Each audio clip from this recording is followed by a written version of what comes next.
வணக்கம் நண்பர்களே. உங்களுக்கோ உங்க வீட்ல உள்ள பெரியவர்களுக்கோ மூட்டு வலி இருக்குதா? காலையில எழுந்ததும் உடம்பு ரொம்ப இறுக்கமா இருக்குதா? நடக்கும்போது முழங்கால்கள்ல சத்தம் வருகிறதா? டாக்டர்கிட்ட போயிட்டு மருந்து எடுத்துக்கிட்டே இருந்தாலும் ஆனா சரியே ஆகலையா? அப்ப இந்த வீடியோ உங்க வாழ்க்கைய மாற்றக்கூடிய ஒரு வீடியோ தான். 5 நாள் மட்டும் இந்த ஒரு முறைய நீங்க ஃபாலோ பண்ணுங்க. எலும்பு தேய்மானம், கால்சியம் குறைபாடு, மூட்டு வலி இது எல்லாமே மெதுவாக மறைய ஆரம்பிச்சிடும். ஸோ நம்ம உடம்புல எலும்பு தான் ரொம்ப ரொம்ப மெயின் சப்போர்ட் சிஸ்டமே. அது பலவீனம் ஆகுனுச்சுன்னா முக்கியமான காரணம் என்ன தெரியுமா? ஸோ அது பலவீனம் ஆறதுக்கு முக்கிய காரணமே கால்சியம் அப்படின்னு சொல்லக்கூடிய சுண்ணாம்பு சத்து குறைபாடு தான். அடுத்து விட்டமின் டி குறைபாடு. வயது அதிகரிக்கும் பொழுது உடல்ல ஊட்டச்சத்துக்கள் நிறையவே குறைபாடு ஏற்படும். ஸோ அதனால தான் வயதானவர்களுக்கு முக்கியமா இந்த பிரச்சனைகள் வருது. அடுத்து உடற்பயிற்சி இல்லாத ஒரு நிலை. வயதாயிருச்சுன்னா என்ன பண்ணுவாங்க? என்னால் எந்திரிக்க முடியல, நடக்க முடியல, எந்த வேலையும் செய்ய முடியலன்னு சொல்லிட்டு ஒரு இடத்துல இருப்பாங்க. ஸோ அப்போ உடற்பயிற்சி செய்யாமல் இருக்கிறதுனாலையும் இந்த பிரச்சனைகள் வர ஆரம்பிக்கும். ஸோ இதில் இருந்து நீங்கள் எப்படி வெளியில் வரணும், இதுக்கான தீர்வு என்ன அப்படிங்கிறத நம்ம பார்க்க போகிறோம். அந்த மூட்டில் இருக்கக்கூடிய அந்த கார்டிலேஜ் மெதுவாகவே ரொம்ப தேய்மானம் அடைஞ்சிருக்கும். ஸோ அந்த கார்டிலேஜ் தேய்மானம் அடைஞ்சு அது அப்படி தேய்மானம் அடைஞ்சு இருக்கிறத தான் என்ன சொல்கிறாங்கன்னா ஆஸ்ட்ரோபோரோசிஸ் அப்படின்னு சொல்லி ஒரு நோய்க்கான டிசீஸ், அந்த பேரை வந்து சொல்கிறாங்க. ஆஸ்ட்ரோபோரோசிஸ் அப்படிங்கிற ஒரு நோயை சொல்கிறாங்க. ஸோ மூட்டுகளில் அந்த கார்டிலேஜ் பகுதி தேய்மானத்தை வந்து நம்ம சரி செய்கிறதுக்கு நம்ம வீட்டில் இருக்கக்கூடிய சில பொருட்களை நம்ம பயன்படுத்தலாம். இதற்காக எல்லாரும் என்ன பண்ணுவாங்கன்னா ரொம்ப விலை உயர்ந்த சப்ளிமெண்ட்ஸ் வாங்குவாங்க. அது எல்லாமே அப்போதைக்குன்னு ஒரு வலி நிவாரணியா செயல்படும். ஆனால் வந்து பர்மனண்ட் கிடையவே கிடையாது. அதாவது உங்களுக்கு வந்து தற்சமயத்துக்கு மட்டும் அந்த வலியை நிப்பாட்டும், திருப்பி அந்த இடத்துல வலி ஏற்படும். ஆனால் நம்ம வீட்டில் செய்யக்கூடிய நம்ம பாட்டி காலத்தில் இருந்து ரொம்ப பவர்ஃபுல்னு சொல்லக்கூடலாம் நம்ம பார்க்க போகிற அந்த 3 பொருள். ஸோ இந்த 3 பொருளை வச்சு தான் நம்ம ஒன்று செய்ய போகிறோம். இந்த ரெமெடி வந்து ரொம்ப ரொம்ப ஒரு சூப்பரான நல்ல ஒரு எஃபெக்டை கொடுக்கக்கூடியது. இது நம்ம உணவே மருந்து கான்செப்டில் தான் பார்க்குறோம். ஸோ இந்த 3 ரெமெடியுமே நீங்கள் பயன்படுத்தும் பொழுது எந்த ஒரு பக்க விளைவுமே வராது. நீங்கள் மருந்தோ மாத்திரையோ இதெல்லாம் நீங்கள் ரெகுலராக எடுக்கும் பொழுது உங்களுக்கு பக்க விளைவு ஏற்படும். ஸோ நம்ம வீட்டில் பார்க்கப்படக்கூடிய அந்த சிம்பிளான 3 இன்க்ரீடியன்ட்ஸ் என்னென்னா வெந்தயம், இதை இங்கிலீஷில் ஃபெனுக்ரிக் சீட்ஸ் அப்படின்னு சொல்லுவோம். இரண்டாவது வந்து ஜீரகம், இதை இங்கிலீஷில் ஜீரகம் அப்படின்னு சொல்லுவோம், ஜீரகம் அப்படின்னு. மூன்றாவது சுக்கு, இது ட்ரை ஜிஞ்சர் அப்படின்னு சொல்லுவோம். ஓகேங்களா? இந்த 3 பொருளை தான் நம்ம வந்து எடுக்க போகிறோம். இந்த 3 பொருள் தான் உங்களுடைய உடலுக்கு வந்து மிராக்கிள் வந்து பண்ண போகுது. ஸோ வெந்தயத்தில் அப்படி என்ன இருக்குது? வெந்தயத்தையும் எடுக்க சொல்கிறாங்க. நீங்கள் எதை எடுத்தாலும் போய் பாருங்கள், ஒரு சர்க்கரை வியாதியை கட்டுப்படுத்துறதுக்குனாலும் வெந்தயத்தை தான் பயன்படுத்த சொல்லுவாங்க. நீங்கள் சித்த மருத்துவம் இல்லை நாட்டு மருத்துவத்தில் போய் நீங்கள் கேட்டிங்கன்னா வெந்தயத்தை தான் பயன்படுத்த சொல்லுவாங்க. ஏன்னா வெந்தயத்தில் கால்சியம், மெக்னீஷியம், அயன் இதெல்லாமே நிறைஞ்சிருக்குது.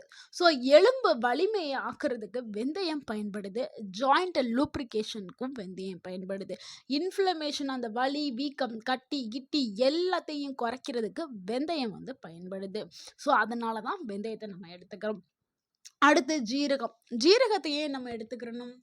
ஜீரகம் வந்து செரிமானத்தை இம்ப்ரூவ் பண்ணுறதுக்கு பயன்படுது.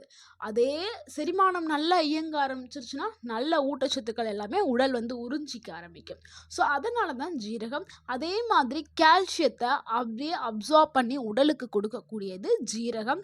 அதே மாதிரி பாடியை டீடாக்ஸ் பண்ணக்கூடிய, டீடாக்ஸ்னால் உடல் நச்சுக்கள் எல்லாத்தையும் வெளியேற்றிட்டு பாடியை க்ளீனாக வச்சுக்கிற வேலையை ஜீரகம் வந்து பயன்படுது. ஸோ அதனால ஜீரகம் எடுத்துக்கிறோம். மூன்றாவது பொருள் என்னென்னா சுக்கு தாங்க. சுக்கு ஒரு நேச்சுரல் பெயின் கில்லர். ஓகேங்களா? இஞ்சியை வந்து நம்ம காய வச்சு பயன்படுத்தினோம்னா அதுதான் சுக்கு. ஸோ இஞ்சி வந்து நேச்சுரலாகவே வலி நிவாரணியாக விளங்குது.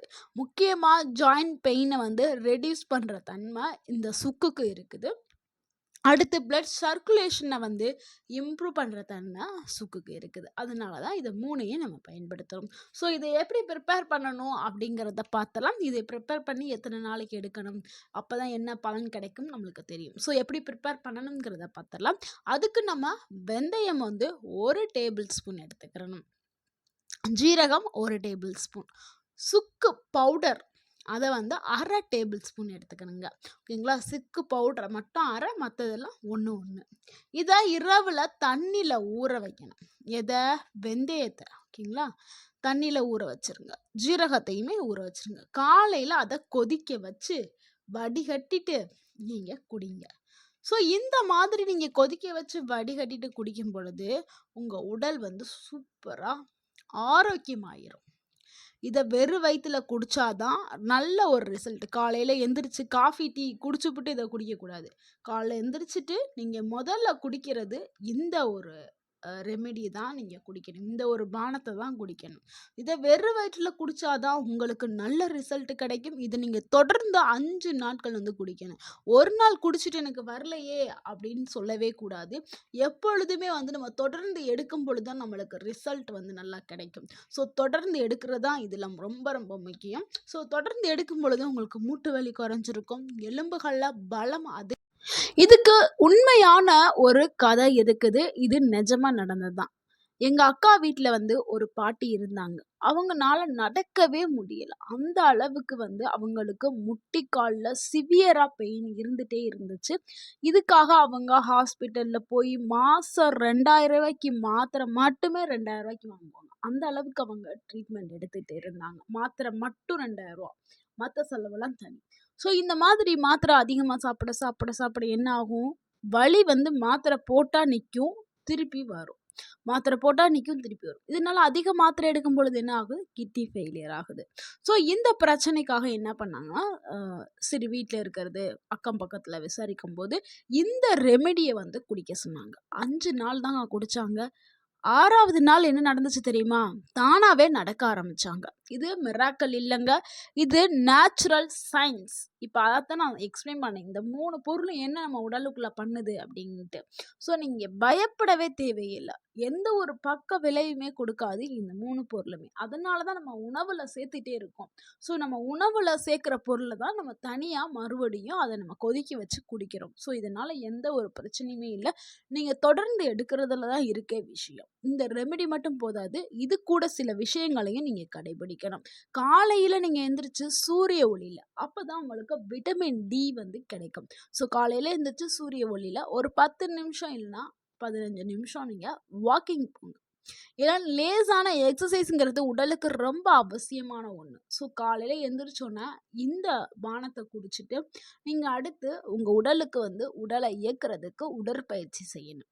அடுத்து இது கூடவே கால்சியம் நிறைந்த உணவுகளை கண்டிப்பாக எடுத்துக்கிறணும். கால்சியம் ரிச் ஃபுட், அதாவது முட்டை, பால், சில காய்கறி, முருங்கைக்கீரை, இது எல்லாமே ஈஸியாக அவைலபிளாக கிடைக்கக்கூடியதான். இந்த முருங்கைக்கீரையிலலாம் கால்சியம் அதிகமாகவே இருக்குது.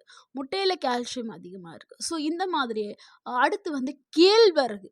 கேழ்வரகுல கால்சியம் நிறைய இருக்குது. ஸோ நம்மலாம் கேழ்வரகு அந்த காலத்துலலாம் கேழ்வரகு கூழ் இந்த மாதிரி எடுத்து, அப்புறம் எள்ளுலையும் அதிக அளவில் கால்சியம் இருக்குது. அதே மாதிரி உளுந்து, முடிஞ்ச அளவுக்கு வாரத்தில் 2 நாள் வந்து உளுந்தெல்லாம் செஞ்சால் உளுந்தங்கஞ்சி, அப்புறம் எள்ளில் வந்து எள்ளு உருண்டை, எள்ளு சட்னி அந்த மாதிரி செஞ்சுக்கிறேங்க. இல்லை உளுந்தங்கஞ்சிலாம் செய்ய எனக்கு டைம் இல்லை அப்படின்னா நீங்கள் உளுந்தை வறுத்துட்டு அதை பவுட்ரு பண்ணி நீங்கள் பாலில் கலந்து டெய்லி பாலும் குடித்த மாதிரி இருக்கும். நம்மளுக்கு கால்சியத்துக்காக உளுந்து, அதாவது பால்லையும் கால்சியம் இருக்குது, உளுந்துலையும் கால்சியம். ஸோ ரெண்டுமே வந்து உங்களுக்கு டபுள் பெனிஃபிட்டை வந்து கொடுக்கும். ஸோ இந்த மாதிரி பால் கூட நீங்கள் சேர்த்து குடிக்கலாம். உளுந்து மட்டும் இல்லைங்க, எள்ளையும் சேர்த்து அரைச்சி போட்டு நீங்கள் குடிக்கலாம், நல்லா இருக்கும். ஸோ நாங்கள்லாம் அப்படி தான் பயன்படுத்திட்டு வரோம். ஸோ கண்டிப்பாக உங்கள் உடலுக்கு வந்து கால்சியம்ங்கிறது ரொம்ப ரொம்ப அவசியம். அப்போ தான் உங்களுடைய எலும்புகள், மூட்டுகள் எல்லாமே வலுவாக இருக்கும். ஸோ அவங்க இப்போ நல்லா இருக்காங்க. அதே மாதிரி இது எல்லாமே நீங்கள் அளவாக எடுத்துக்கிறணும். இது வந்து நல்லது, இது சாப்பிட்ட உடனே நல்ல ரிசல்ட் கிடைக்கும் அப்படின்னு சொல்லிட்டு 1 டேபிள் ஸ்பூனுக்கு பதிலாக 2 டேபிள் ஸ்பூன் சாப்பிட்றது, இந்த மாதிரிலாம் பண்ணவே கூடாது. அளவுங்கிறது ரொம்ப ரொம்ப முக்கியம். தொடர்ந்து எடுத்துக்கிறணும், அவ்வளோதான். அடுத்து வந்து டயபெட்டிக் பேஷண்ட் வந்து உங்கள் டாக்டர்கிட்ட கன்சல்ட் பண்ணிட்டு எடுக்கிறது ரொம்ப நல்லது. தொடர்ந்து மாதம் முழுக்கம் நீங்கள் குடிக்க வேண்டாம். ஆனால் மருந்தில் கேப் விடணும். 5 நாள் எடுங்க. அதுக்கப்புறம் உங்களுக்கு வேணும்னா 2, 3 நாள் கேப் விட்டுட்டு திருப்பி கூட நீங்கள் எடுத்துக்கலாம். ஸோ இந்த சிம்பிளான ரெமெடி தான் உங்கள் வாழ்க்கையை மாற்றக்கூடியது. 5 நாள் மட்டும் ட்ரை பண்ணுங்கள். ரிசல்ட்டை வந்து கமெண்ட்டில் பண்ணுங்கள். இந்த வீடியோ உங்களுக்கு பயனுள்ளதாக இருந்ததா? இந்த வீடியோவை உங்களுடைய ஃப்ரெண்ட்ஸ் அண்ட் ஃபேமிலிக்கு ஷேர் பண்ணுங்கள். மறக்காமல் எங்கள் சேனலை சப்ஸ்கிரைப் பண்ணுங்கள், சப்போர்ட் பண்ணுங்கள், கமெண்ட் பண்ணுங்கள். தேங்க்யூ ஃபார் வாட்சிங்.